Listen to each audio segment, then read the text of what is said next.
Good morning all of you. Class 8th Hindi व्याकरण, आपका lesson है शब्द भंडार। तो कल हम लोग पढ़े थे विलोम शब्द और श्रुतिसम भिन्नार्थक शब्द।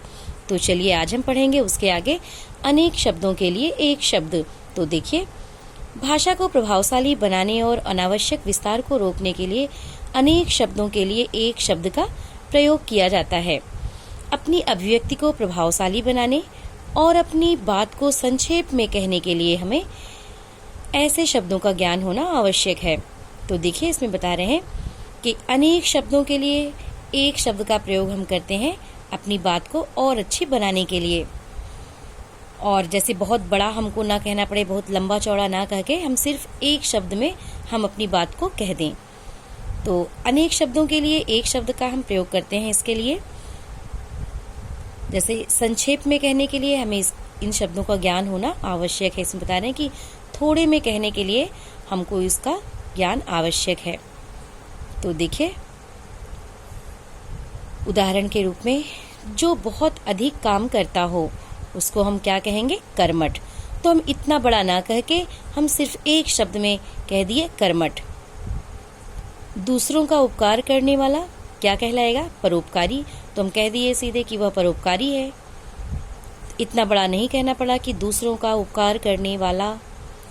शिव की भक्ति करने वाला को हम क्या कहेंगे? शैव। विष्णु की भक्ति करने वाले को हम क्या कहेंगे? वैष्णव। आग उगलने वाला पर्वत क्या होगा? ज्वालामुखी।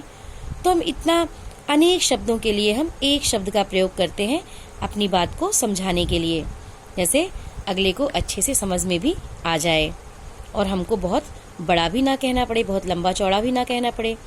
कई शब्दों का प्रयोग हम सिर्फ एक शब्द में अपनी बात को स्पष्ट कर देते हैं कह के। तो चलिए अब हम चलते हैं इसके आगे। तो देखिए, एकार्थक प्रतीत होने वाले शब्द। तो अब हम देखेंगे एकार्थक प्रतीत होने वाले शब्द। हिंदी भाषा में बहुत से शब्द ऐसे हैं जिनका अर्थ समान प्रतीत होता है, परंतु वास्तव में उनके अर्थ में अंतर होता है। जैसे इच्छा और अभिलाषा, दोनों शब्द अर्थ की दृष्टि से एक प्रतीत होते हैं, परंतु दोनों में सूक्ष्म सा अंतर है। तो देखिए, इसमें बता रहे हैं कि एकार्थक प्रतीत होने वाले शब्द, एक जैसे लगने वाले शब्द, एक अर्थ जैसे ही लगने वाले शब्द।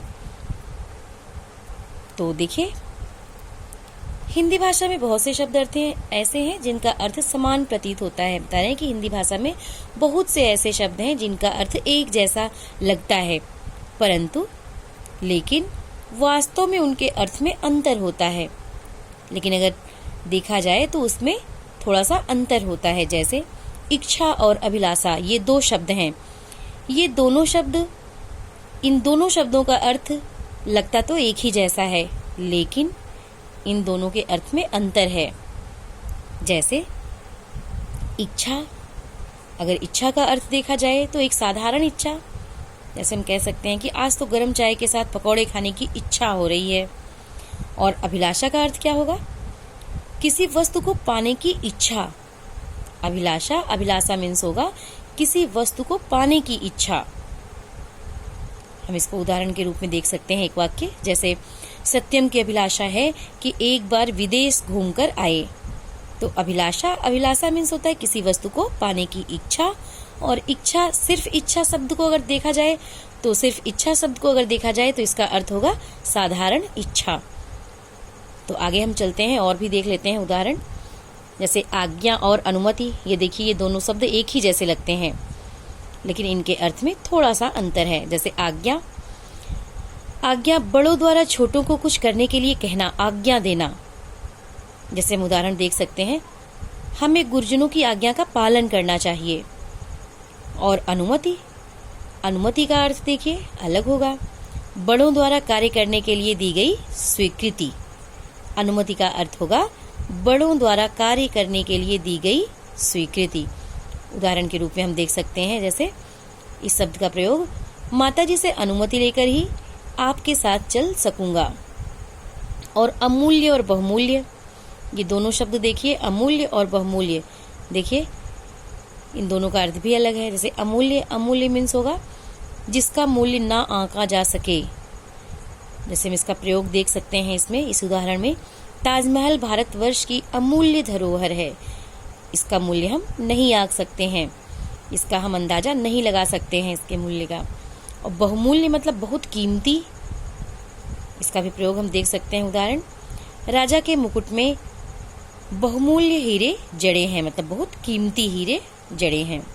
और भी उदाहरण है, आप इसको देख लीजिएगा। तो आज बस इतना ही। आज आपका होमवर्क है, क्वेश्चन नोट करिए।